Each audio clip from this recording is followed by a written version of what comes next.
কম্পাসের বাবাকে কিডন্যাপ করতে এলে মুক্তিকে হাতে নাতে ধরে উচিত শিক্ষা দেয় বিহান, কম্পাস ও ঋতুজা। হ্যাঁ বন্ধুরা, এমনটাই দেখা যাবে। বিস্তারিত জানতে ভিডিওটিতে লাইক দিয়ে চ্যানেলটি সাবস্ক্রাইব করে দেখতে থাকুন। গল্পের শুরুতেই দেখা যাবে অখিলেশ রান্না করলে তখন সবাই মিলে অনেক খুশি হয়ে যায় আর বলতে থাকে বাড়িটা কেমন সুগন্ধে মম করছে, আজকে সবাই মিলে একসঙ্গে জমিয়ে আড্ডা দেওয়া যাবে, জমিয়ে খাওয়া দাওয়া করা যাবে। এরপরে দেখা যায় বিহান সেখানে এসে অখিলেশের এরকম রূপ দেখে কেমন কেমন যেন একটা সন্দেহ করতে থাকে আর মনে মনে বলতে থাকে এই লোকটাকে কেমন যেন আমার বিশ্বাস হচ্ছে না।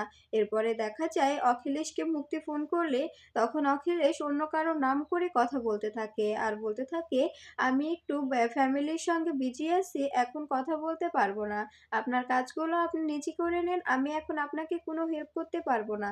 এদিকে দেখা যায় মুক্তি এই কথাগুলো শুনে রাগে গজগজ করতে থাকে। অখিলেশের সামনে দাঁড়িয়ে অখিলেশের কথাগুলো শুনতে থাকে ঋতুজা। ঋতুজা মনে মনে বলতে থাকে অখিলেশ কি সত্যি পাল্টে গেল? এভাবে এভাবে আমাদের প্রাধান্য দিচ্ছে, আমাদের নিয়ে সময় কাটানোর কথা বলছে, বলছে নিজের কাজকে প্রাধান্য না দিয়ে নিজের সন্তানদের পরিবারকে সময় দিচ্ছে। এদিকে দেখা যায় মুক্তি বলতে থাকে তুমি ওদিকটা নিজের সংসারটা সামলাও, আমি এদিকটা আগে অভিজিৎ ভৌমিককে খাপস করে দিই, তারপরে সবটা দেখা যাবে। এরপরে দেখা যায় অভিজিৎ ভৌমিকের নাচটি ঢুকতে গেলে তখন তখন মুক্তি বাড়িটা চিনে ফেলে আর বলতে থাকে তবে এ বাড়িতে অভিজিৎ ভৌমিক আছে, আমাকে এ বাড়িতেই কাজটা শুরু করতে হবে আর অভিজিৎ ভৌমিককে যে করেই হোক এখান থেকে বের করে নিয়ে অভিকে দত্তের হাতে তুলে দিতে হবে, তবে আমি যেটা চাবো সেটাই পাবো, তাছাড়া কিছু হবে না। এরপরেই দেখা যায় মেন সুইচটা অফ করে দিলে কম্পাসের বাবা উঠে দাঁড়ায়। এদিকে দেখা যায় কম্পাস নিজের কাজ শেষ করে বের হতে থাকে আর বলতে থাকে আমার অনেকটা দেরি হয়ে গেল, ওইদিকে আবার বলবে যে এখনো আসছে না, নিজের কাজে কোনো মন নেই।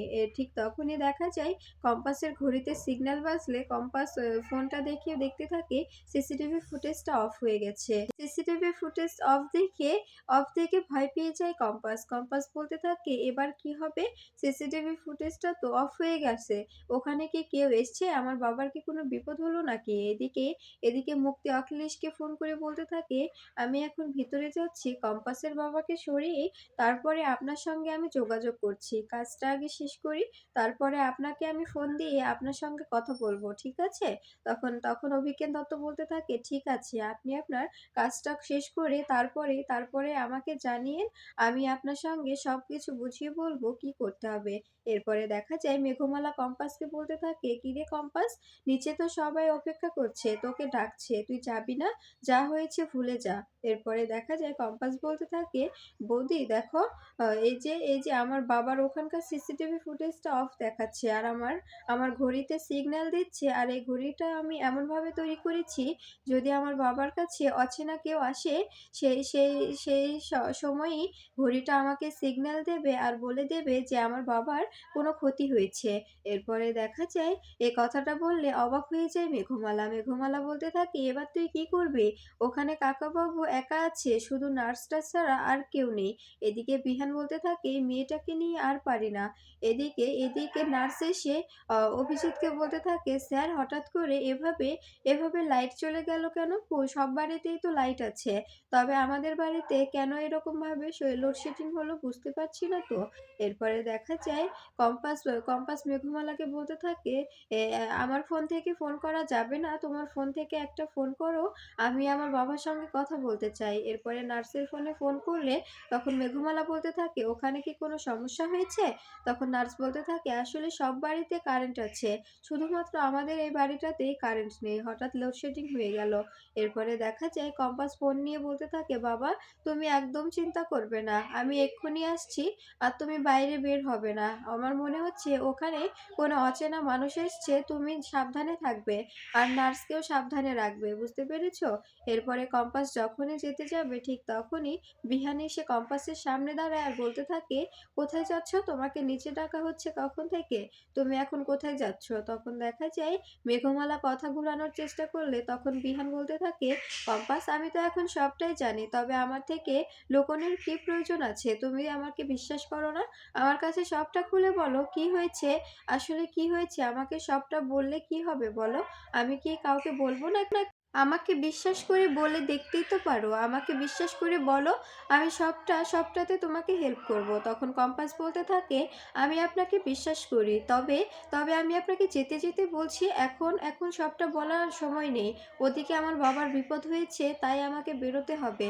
আপনি আমার সঙ্গে যেতে চাইলে আসুন, আমি আপনাকে গাড়িতে সবটা খুলে বলবো। এদিকে দেখা যায় মুক্তি তার দলবল নিয়ে অভিজিৎ ভৌমিকের ঘরে ঢুকে। আর সেখানে ঢুকলে অভিজিৎ ভৌমিক নার্সকে নিয়ে লুকিয়ে পড়ে। তখন দেখা যায় মুক্তিরা সবাই ঘরে ঢুকলে হঠাৎই অভিজিৎ রিমোটটা প্রেস করে দিলে তখন চারদিকে সকল গ্যাজেট চালু হয়ে যায়।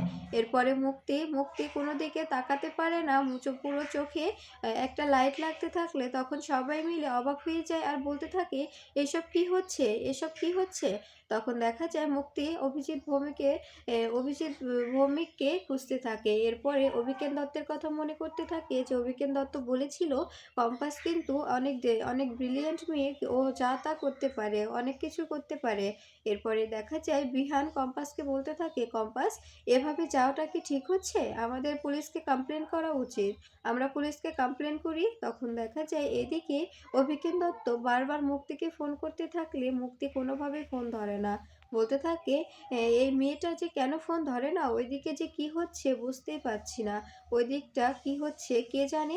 ঠিক তখনই মোনালিসা এসে বলতে থাকে, দাদু তুমি কি নিয়ে এতটা বিষণ্ণ হয়ে আছো? কি হয়েছে তোমার? তখন দেখা যায় অভিজ্ঞান দত্ত বলতে থাকে, কেন তোমার কি কোনো প্রয়োজন আছে মোনা? তখন মোনালিসা বলতে থাকে, জানো দাদু, ও বাড়িতে অখিলেশ আঙ্কেল রান্না করছে, ওর ফ্যামিলির সঙ্গে তো বেশ ভালোই মিলে গেছে। আর আমি দেখবে শেষমেশ উনি নিজের ফ্যামিলির সঙ্গে মিলে গিয়ে তোমার পেছনেই লাগবে। শেষমেশ তুমি আর আমি আঁঠি হয়ে গড়াগড়ি খাবো। ওরা সবাই মিশে যাবে। তখন অভিজ্ঞান বলতে থাকে, তোমাকে আমি এক কথা কয়বার বলবো মোনা? আমি তোমাকে বলেছি না যে অখিলেশের এই সবটা আমার কথাই করছে? এটা আমাদের প্ল্যান অনুযায়ী উনি সবার সঙ্গে মিলে আছে। তোমাকে আমি এক কথা কয়বার বলবো? তোমাকে তো বলেছি যে তুমি শুধু কম্পাসকে ফলো করো, কম্পাসের উপর কনসেপ্ট করো, তাছাড়া আর তোমার কোনো কাজ নেই। এদিকে দেখা যায় সবাই ভয় পেয়ে গেলে তখন গুন্ডাগুলো মুক্তিকে বলতে থাকে, ম্যাম এখন কি করব আমি? তখন দেখা যায় আড়াল থেকে অভিজিৎ ভৌমিক বলতে থাকে, একদম মুভ করবে না। এদিকে মোনালিসাকে বকাবকি করতে থাকে অভিজ্ঞান দত্ত বলতে থাকে, তোমাকে যেটুকু কাজ দেওয়া হয়েছে শুধুমাত্র সেটুকু কাজই করবে, এর বাইরে আর তোমাকে কিচ্ছু করতে বলা হয়নি, সো কিচ্ছু করবে না। এসব কিছু প্ল্যান মাফিকই চলছে। আর আর কম্পাসকে আটকে রাখার জন্যই উনি এই আয়োজনটা করেছে। কারণ ওদিকে কম্পাসের বাবাকে উদ্ধার করতে গেছে মুক্তি কয়টা গুন্ডা পান্ডা নিয়ে। এই জন্য কম্পাস যাতে কোনোভাবে এইদিকে কনসেপ্ট না করতে পারে, এই জন্য অখিলেশ এই ব্যাপারটা দেখছে। তোমাকে আমি বলেছি না তুমি সবসময় এতটা উত্তেজিত হবে না, এতটা জেলাস ফিল হবে না। তখন দেখা যায় এদিকে আড়াল থেকে অভিজিৎ বলতে থাকে, কেউ একদম মুভ করবে না, একদম নড়াচড়া করবে না। যেদিকে যাবে সেদিকেই কিন্তু কারেন্ট শট খাবে। কারেন্টের সব কিছু গ্যাজেট দেওয়া আছে, তোমরা যেদিকে যাবে সেদিকেই তোমাদের আটকে ধরবে। এদিকে মোনালিসা বলতে থাকে, দাদু তুমি সত্যি বলছো? তখন দেখা যায় অভিজ্ঞান দত্ত বলতে থাকে, হ্যাঁ মোনালিসা, কম্পাসকে বাড়ি থেকে বের করতে গেলে তোমাকে এটুকু কাজ তো করতেই হবে। যদি বিহানের স্ত্রী হতে চাও তবে আমাদের সাহায্য তো তোমাকে করতেই হবে। আর যদি সাহায্য না করো তবে তুমি কিছুতেই বিহানের স্ত্রী হতে পারবে না। এবার তুমি বুঝে নাও তুমি কি করবে। এরপরে দেখা যায় অভিজ্ঞান দত্ত আবার মোনালিসাকে মুক্তিকে ফোন করতে থাকে, কিন্তু মুক্তি কোনোভাবেই ফোনটা রিসিভ করে না। এদিকে অভিজিৎ বলতে থাকে, আপনারা খালি চোখে কিচ্ছু দেখতে পারবেন না। বিছানার পাশে দেখুন একটা চশমা আছে, চশমাটা চোখে দিয়ে দেখুন, সবটা দেখতে পারবেন, সবটা বুঝতে পারবেন।